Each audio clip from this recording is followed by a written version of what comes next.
Hi, everyone. Welcome to Spill the Tea Radio, where we interview awesome singers, songwriters, and those who influence their lives. Spill the Tea Radio explores the journey, creativity, and inspiration behind the songs.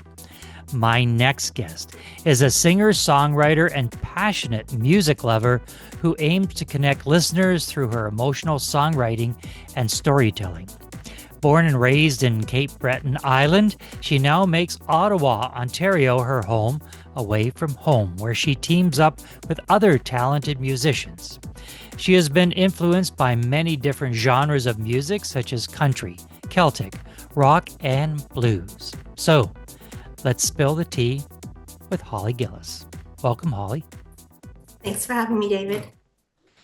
Well, that is, quite a number of genres that you are putting together: country, Celtic, rock, and blues. Do you put those all together in one song, or are they separate? Well, I feel like the flavor of my voice is probably more suited towards country. I'm from Cape Breton, so I have that Celtic background. So you'll hear a bit of that in my voice as well. And what I've listened to and enjoy listening to also is rock and the blues. So in my songwriting, yeah, some songs turn out to be a little bit more folky, country, some more towards the rock genre, but yeah, definitely a mix. Now, you were born and raised on the East Coast, of course. That's certainly Celtic country, Yes. and some folk music out there as well. What's been the difference in the music scene from East Coast to Ontario?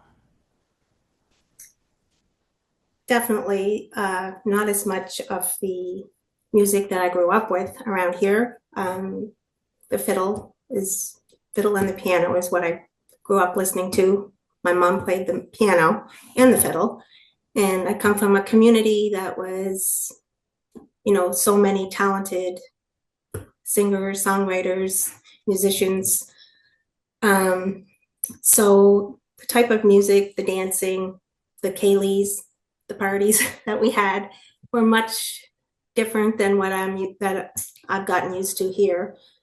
So I guess the difference would be that Celtic flavor that I'm used to.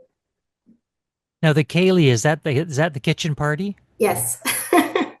And have you introduced the Kaylee to your Ottawa neighbors? I have a few of them, yes. I've been known to bring out the spoons. So they're right into it in Ottawa. Some people are, yes. Not everyone. Well, the ones that aren't, I guess they don't get invited back, right? That's right. Tell us about your influences. You mentioned about your growing up in the on the east coast of Canada. Tell us about your family and the musical influences that came from your family. So, as I mentioned, my mom was a piano player, very much like me. She didn't do much public playing. She did when she was younger, but when she had her family, she didn't play publicly. But she played every week for us. Myself and my sisters and my brother, we had many memories of all being around the piano while she played and singing and dancing. And also, like, I have neighbors that are singer-songwriters. Um, I grew up not that far from the Rankin family. So they were actually cousins with some of my neighbors. And also the Bear McNeils, Ashley McIsaac, all that stuff. Like, that's what I grew up on. It's part of my culture, I would say. So music for me is not necessarily like a job or a way of making a living. It's part of who I am, part of my culture. I can't imagine life without it. So is the saying true? You can take the girl out of Cape Breton, but you can't take Cape Breton out of the girl? Yes, I would say so. You did a stint in a musical, Jesus Christ Superstar. Yes, I Tell did. us about that experience. It was a fundraiser for Briere Brain and Memory Program, and it happened during COVID, and there was a time there where they had a crew, and they lost some of their crew due to COVID, and they had to put off the musical for many months. And I happened to get a call from a friend I met to ask me to come and be part of the ensemble. So I gladly accepted. And I met a lot of amazing musicians from the Ottawa area through that. You're performing mainly in local pubs and you do some open mics. I've been to a number of open mics myself, not performing. I'm in the audience. Tell us what is, from your perspective, what's the good, the bad, and the ugly of an open mic? The good is the experience, of course, and also the fact that you get to listen to so many other um, great musicians who otherwise you might not hear. And I guess the bad part is musicians aren't paid, and also you're usually limited to 3 or 4 songs, so it's a lot of bringing your equipment all the way there and stuff for a very short set. But I enjoy it. The magical music genie is going to come down from the sky, Holly, and grant you a wish that you can use any way that you would like for your music career. What wish would you like the genie to grant you? Um, I would like the genie to help me write a hit song. I think the genie has you're on a long list there, Holly, for that one. You know how to write a hit song. Is it the dream to have a record deal? Is it the dream to have you know produce an album or an LP or an EP? An album for sure, and I do see that in my future. I'm starting with singles. I have a lot of songs that I've written, but I'm just now starting to get out there and get them recorded. I've just released my first one on November 21st called Sad Eyes, and I just see that as a beginning. But I try to set short term goals. Mhm. And every time I reach one of those short term goals, I feel like it's been a success for me. So everybody measures success differently, but as long as I have music in my life and I'm able to continue writing and performing, I love to perform, even though, sometimes it's scary. As soon as I get up there and I start singing, I feel like I can feel the music and that kind of takes over.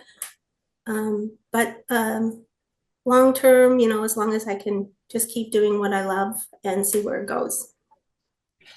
Well, we won't give away what you do during the day, but you are one of the fortunate musicians that has a very good career going in order so that you can continue on as a musician.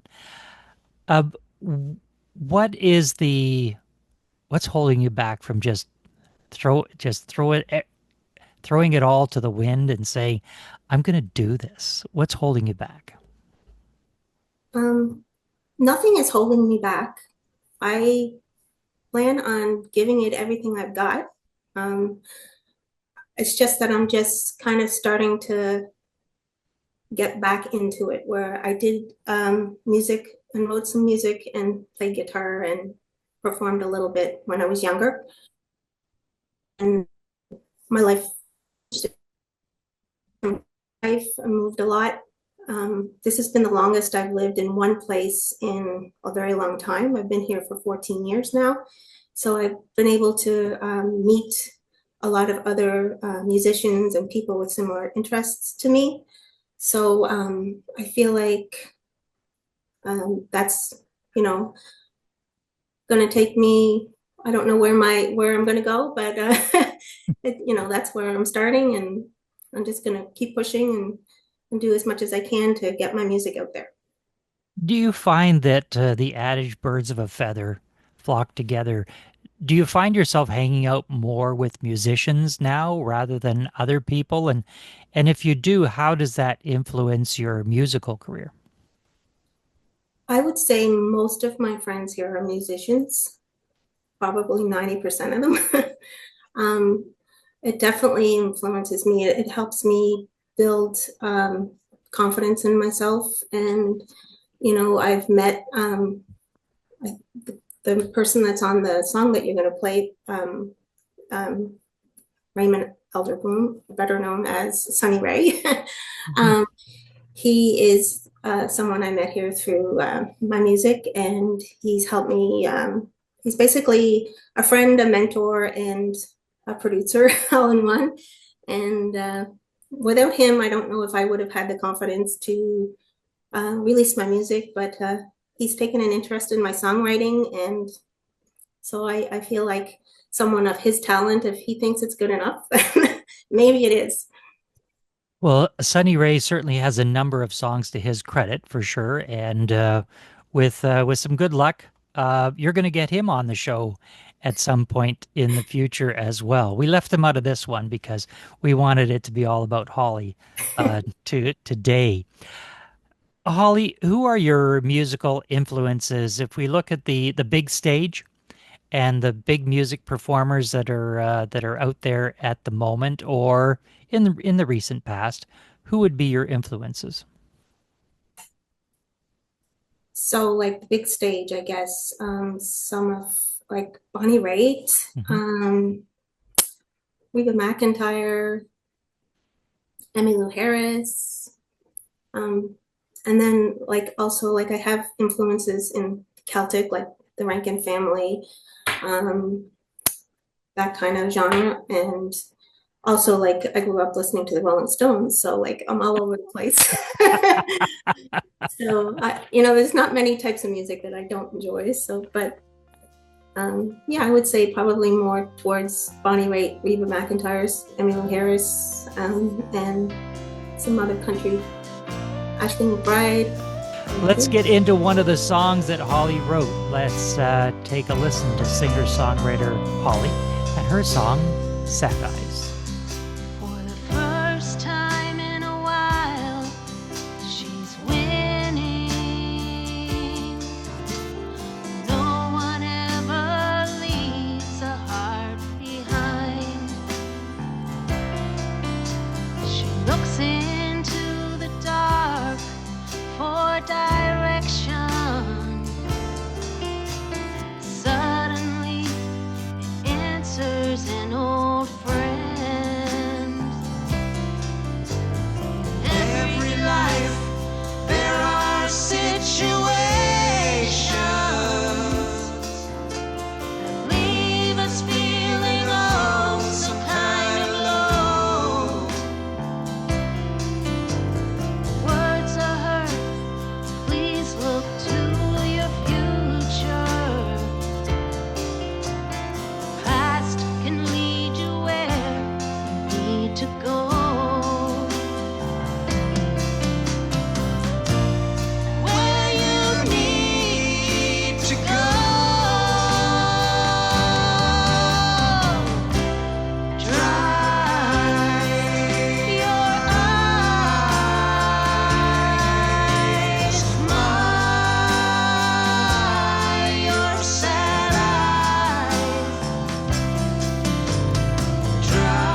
That was Sad Eyes by Holly Gillis. Holly, tell us about the song and what the inspiration was to write it. So, Sad Eyes, I wrote probably about 5 years ago. It's one of those songs that came to me really quickly. I write in different ways. Sometimes I purposely try to write a song, other times it just comes from wherever. And that song, I had a phone call with a dear friend of mine a couple of hours earlier in the evening. I went to bed actually, and then I ended up getting up because I had to get to my book and put the words down that I was, I kept thinking about our phone call, and I had to just deal with it some way. And my way of dealing with things is putting them on paper. So I got up at probably 1 o'clock in the morning, and I wrote that song in about 20 minutes. And it has evolved quite a bit since then, because that was back about 5 years ago. So with my producer's help, the song he's breathed new life into it and helped me make it into something that I'm very proud of. And the song obviously is very straightforward. You can tell that it's about mental health.